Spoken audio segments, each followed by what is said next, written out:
Welcome back to Coffee and Conversation. Let me start off with, for the Audie fans, I have no idea where he is, but I am going to tattle on him a little later. So, yellow. And I do have a lot of yellow in this scarf. This is one of my dollar store specials, and I grabbed it because I just loved all the bright colors. So, it's coming in handy now. We've got yellow for Catherine, yellow for Lex's mom, yellow for everybody battling cancer, and as always, we wish you all the very best. Back to Audie. Well, I was out yesterday. I went to the hospital, had some surgery, and I came back with somebody else's foot. Now, Audie knew this because he knows what my foot looks like, what my foot smells like, and that was not the same foot I brought home with me. So he just sniffed around, sort of shied away from it, but finally, bedtime, we go to bed, and he's decided that he is going to fix the situation. If I am determined to bring some other strange foot home, he's going to need to adopt it, make it part of the family, deal with it. Maybe it's injured, and obviously what a cat is going to do is sleep on the foot. That way he can get his smell all over it, and obviously he could cuddle it and make it warm and cozy, and it'll feel better. So I had a fun night last night with my freshly operated on foot underneath a cat's belly. Gosh, I know that he really meant well, that this was a sign of affection, so I couldn't very well kick him away. I wanted to, but eventually he became comfortable enough with the foot situation, either that or he got enough of his smell on the bandages, so that he's been fairly happy. He's still a little skittish about it. He doesn't know what's going on. He doesn't really like it. But yeah, he is being helpful, and he's trying very hard to be patient with me. All right, when we come back, I'm going to explain what happened and why.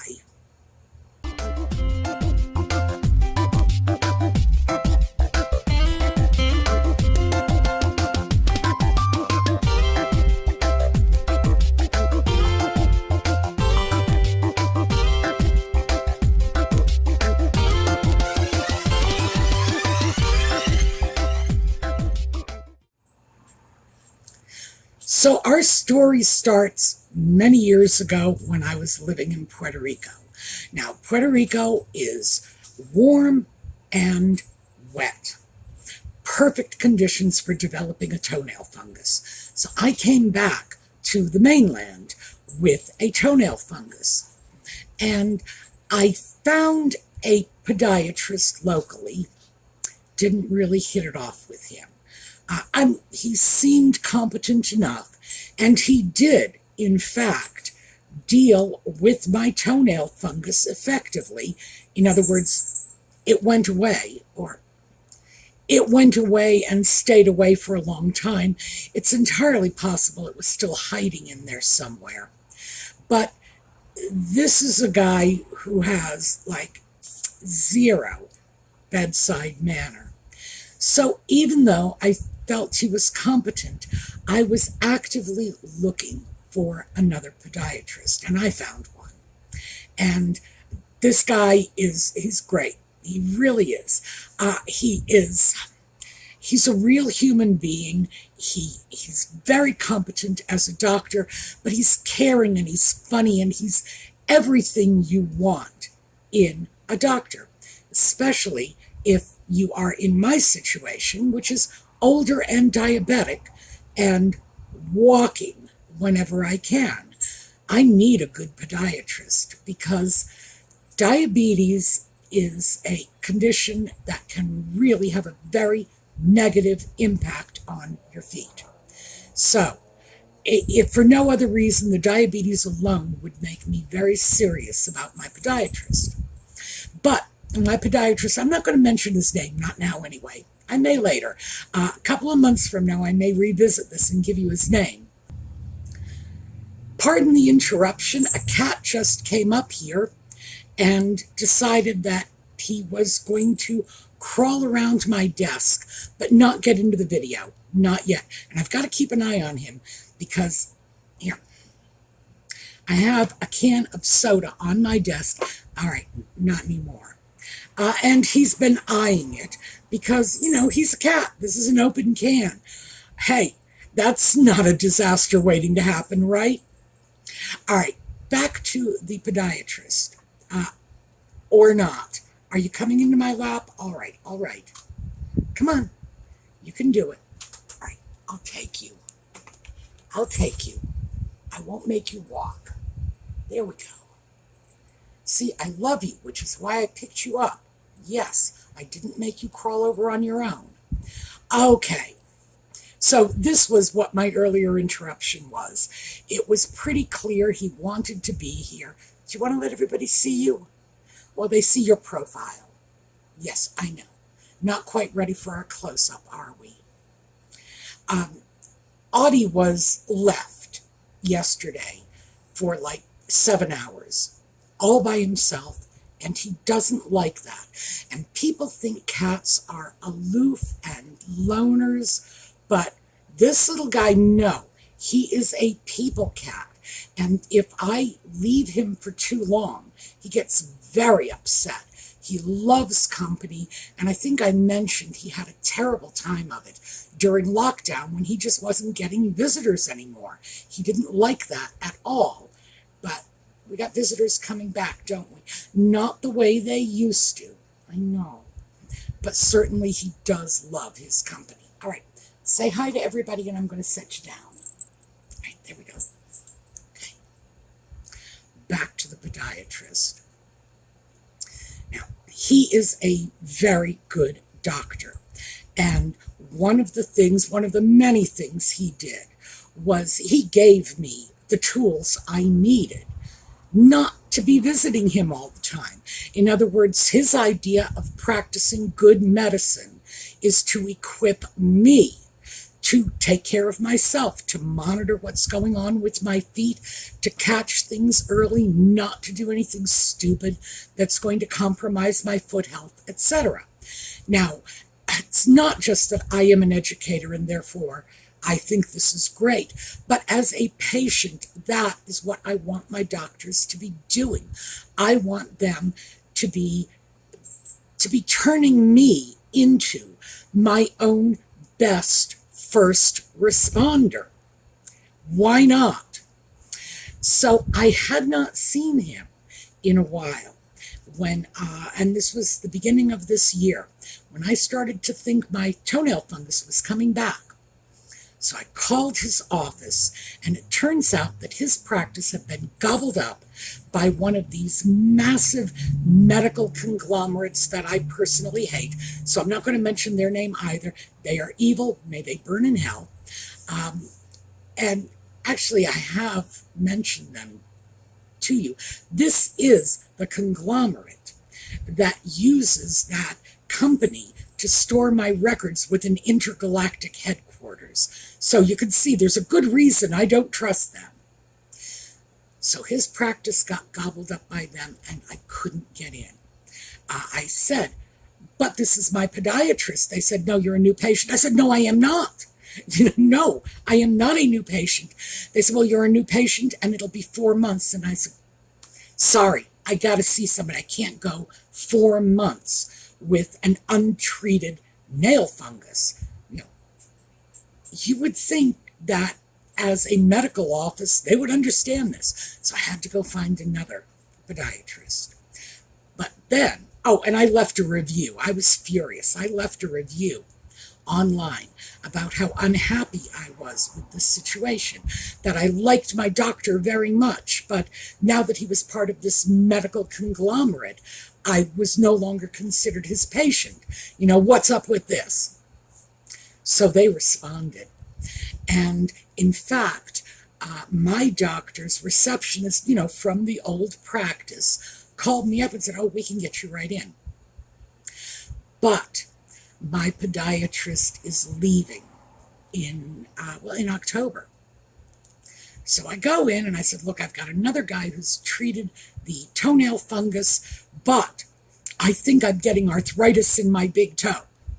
And he just took one look at it and said, "No, no, you may have arthritis, but that's not your real problem. Your real problem is you have a bone spur. And let me show you the situation that I had, because I had a bone spur in one joint, but it was causing pain in another because it was transferring the stress." So here you go. Here's like 30 seconds worth of foot biology. But because he is leaving in October, I had to have this dealt with quickly. It was either that or I was going to have another doctor that I didn't know, didn't have a relationship with, didn't trust, and might in fact not be as competent as I would like performing surgery. And the one thing I don't want to do is meet my doctor when he or she is standing over me holding a knife in their hand. No, I'd rather have a little time to build a relationship first. Yeah, at least get them sufficiently bonded to me so that they don't want to kill me. Or, well, in some cases, who knows, maybe I'd be better off dealing with a stranger. But the fact is, the surgery was thrown together very, very quickly. And it was chaotic. I am going to show you a picture of this. This is the results of a blood test I had to have done 2 days before the surgery, because I had blood work done 3 weeks earlier. And somehow the blood work got lost for 3 weeks. My doctor's office had to track it down. I was tracking it down through a blood lab that just doesn't answer their phones. What can I tell you? And eventually, when the blood results turned up 3 weeks later, it showed that I had an infection. I'm not even sure that was actually my blood, because when they redid the blood work, there was no elevated white blood cell count or anything like that. And frankly, I was completely asymptomatic during this period. So I'm thinking, gee, the blood results disappear for 3 weeks. They turn up with evidence of an infection. Well, I don't know. Maybe they didn't just get lost in the shuffle for 3 weeks. Maybe they just got lost, period, for 3 weeks, and somebody else's records turned up. But that may just be my paranoia. Anyway, I end up getting into the surgery. Everything, even though it was an absolute nightmare getting this put together, everything went off like clockwork once I was in there. So I come out, and I am in a giant walking boot, this huge, dreadful walking boot. But I wasn't too worried about that, because I have my own boot. I have all kinds of, you wouldn't believe the stuff I have around here. I swear, if I needed open heart surgery, all I would need is a surgeon, because all the equipment they'd need is in my first aid box. I have a very comprehensive batch of stuff. So, my own boot, which is smaller and lighter and easier to deal with. But I decided I really didn't want to have to deal with the boot. I want to be walking on my own, unaided, as quickly as possible. Fortunately, because I know my doctor and he knows me, this is what he wants too. This is not the kind of doctor who is going to say, "Oh, nope, you've got to be in a wheelchair. Nope, you've got to use a walker." He is like, you go at your own rate. You progress at your own speed. If you feel you can walk without a boot, take the boot off, which is good for me. So I decided, instead of the boot, what I was going to do is use one of these. This is an insert from an old pair of New Balance running shoes, and it's the mate to this that I used, and just tape this onto the bottom of my bandaged foot to sort of equalize my gait, because the other foot is in a shoe, and to provide some support for my foot. Working out great so far. Oh, by the way, I also have one of these in steel, and I am going to tape that on the bottom of this when I go out. So I will be able to actually walk around out in the real world, not just around the house without the boot, which, as far as I'm concerned, is a good thing because, frankly, I'm doing great. I was not comfortable in, first of all, the big boot, which is why I went to the smaller boot, or the smaller boot, which is why I went to this system. But now I am comfortable. I'm walking around. I'm fine. I know where the surgical incision was made, so I know what part of my foot to avoid putting pressure on. That's the part I'm just going to, like protect. But everything is good. Even Audie the cat is starting to accept that. So I just wanted to explain how this is all coming about. Now, why is this so important that I get it done in before October, when my podiatrist leaves? And that is because I am hoping sometime between October and the end of the year to have my left knee replaced. And this was done on my right foot. I need my right foot to be stable and functioning before I compromise my left knee. I went through this knee replacement surgery with my right knee, and there were no interruptions in the video schedule, so that just shows you how minor the impact of the surgery was. Nope, videos still went out on schedule. But I do need to at least have one working leg when the other one is out of commission and recovering. If the left surgery goes as well as the right surgery, I'll be fine. I will be fine. I got out of the operating room when they operated on my right knee and replaced it, and they said I could walk as much as I wanted, and I walked 3 miles. So I was sorry the next day. The next day I was thinking to myself, oh, that was a dumb thing to do. But I hadn't been able to walk for a while, so the minute I could just get out and walk, boy, I was all over that. If the left knee works out as well as the right knee did, yeah, I'll come out of the OR and I'll be walking 3 miles. So I am not in the least concerned about this. But so many of you had expressed concern and good wishes that I thought it would be appropriate to just give you the whole picture. Part of this is because a lot of people are hesitant to have any kind of surgery, but knee replacement surgery in particular. And I did want to just make a little push for this. I have been trying to get knee replacement surgery on my left knee for a long time. Initially, they postponed it because of lockdown and COVID, and then the period after that when people were sick in the hospital. And then my new doctor decided he didn't like the fact that I weighed too much, and so I had to lose weight. And now that I've done that, I get to go in and finally have my surgery. So this is something I would have happily done back in 2020. I even had the surgery on the books for 2020, but the pandemic came along, and the best laid plans of mice and men, what is it? Anne Campbell, you let me know. Oft gang a glee, that is, I'm pretty sure that is exactly what it is. The best laid plans of mice and men, oft gang a glee, or it might be gang off to glee. Some sort of Scots Gaelic expression, but that's the end of that. The best laid plans of mice and men, and it just slides right into Gaelic. Isn't that fascinating? All right.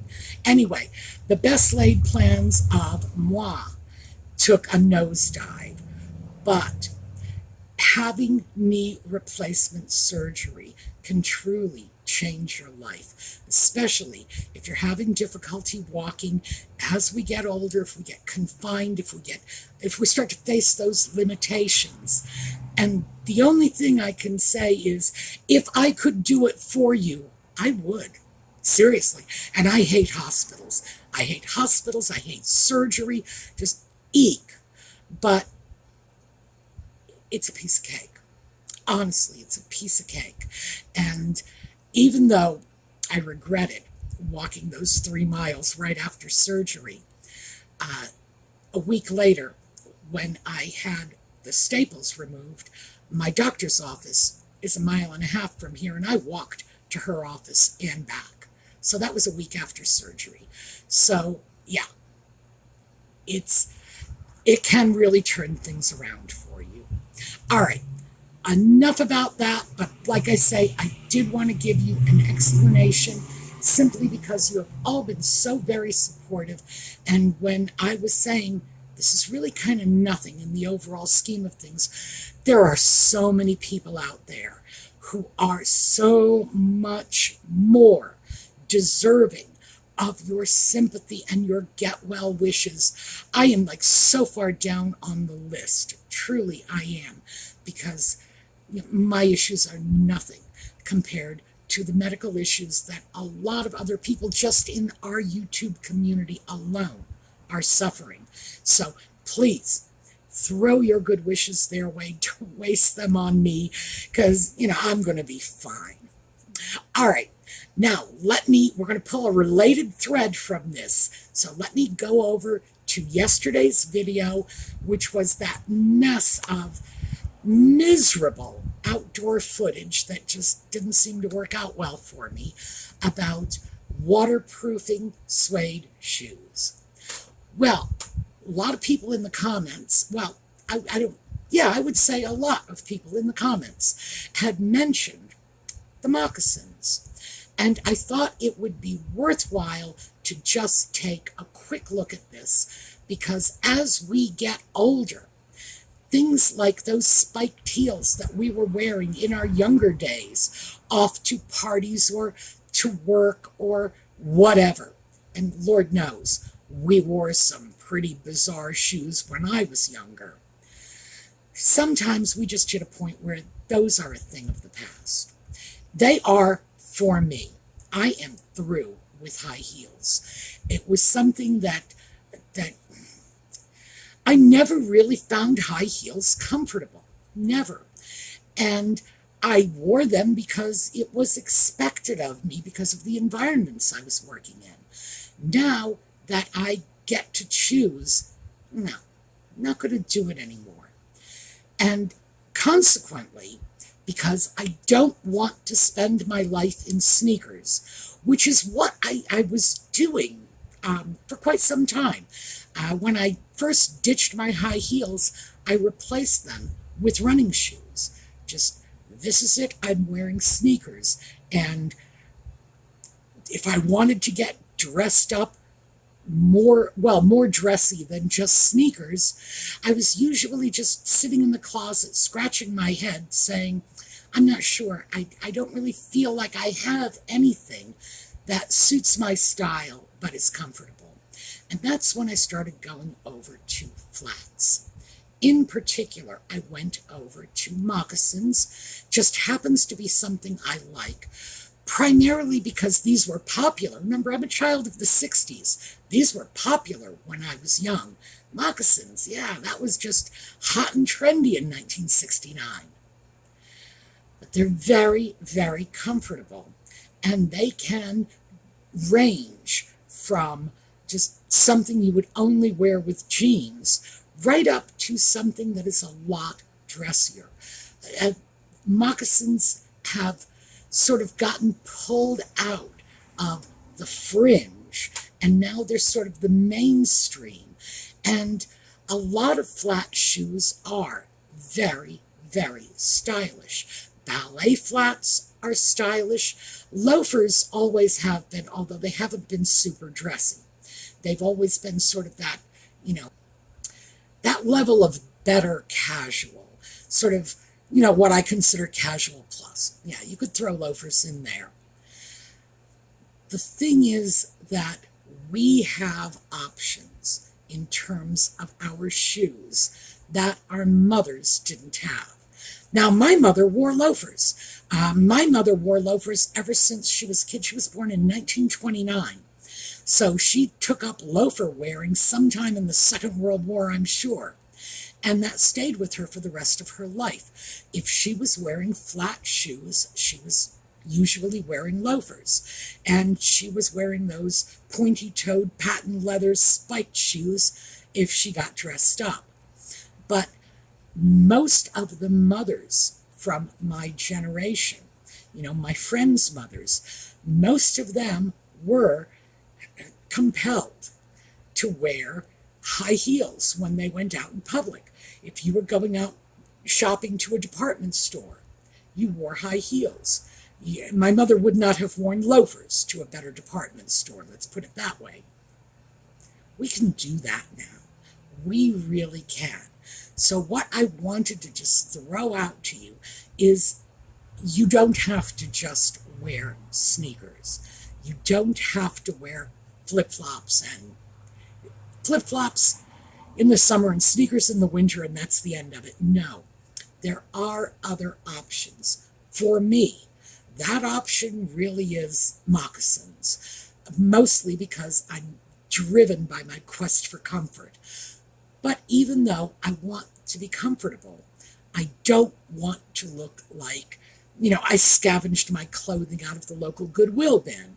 So, yeah, I have been able to sort of bridge that gap from super comfort, flip-flops, right up to, dressy casual, dressy, elevated casual. Oh gosh, elevated casual. That is what the fashionistas call it. And you know that I hate words like elevated and luxe and bougie, and I hate that whole vocabulary that they throw out there to make us feel like we're missing out on something.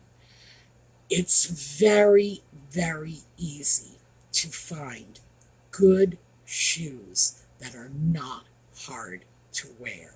And that was just the message I wanted to end this video on, that they're there, they're available.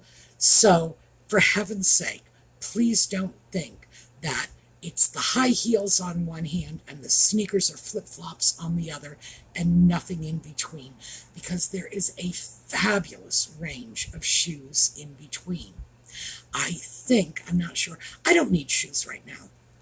I say that, but you gotta know that doesn't mean anything. I'll probably buy some regardless. But I think my next pair of shoes is probably going to be a pair of nice, dressy ballet flats for the 1 or 2 occasions a year when I need them.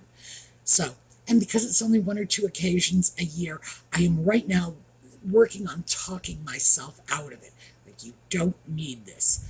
But, we all know eventually I will give in. But that will be it. It will not be a pair of high heels.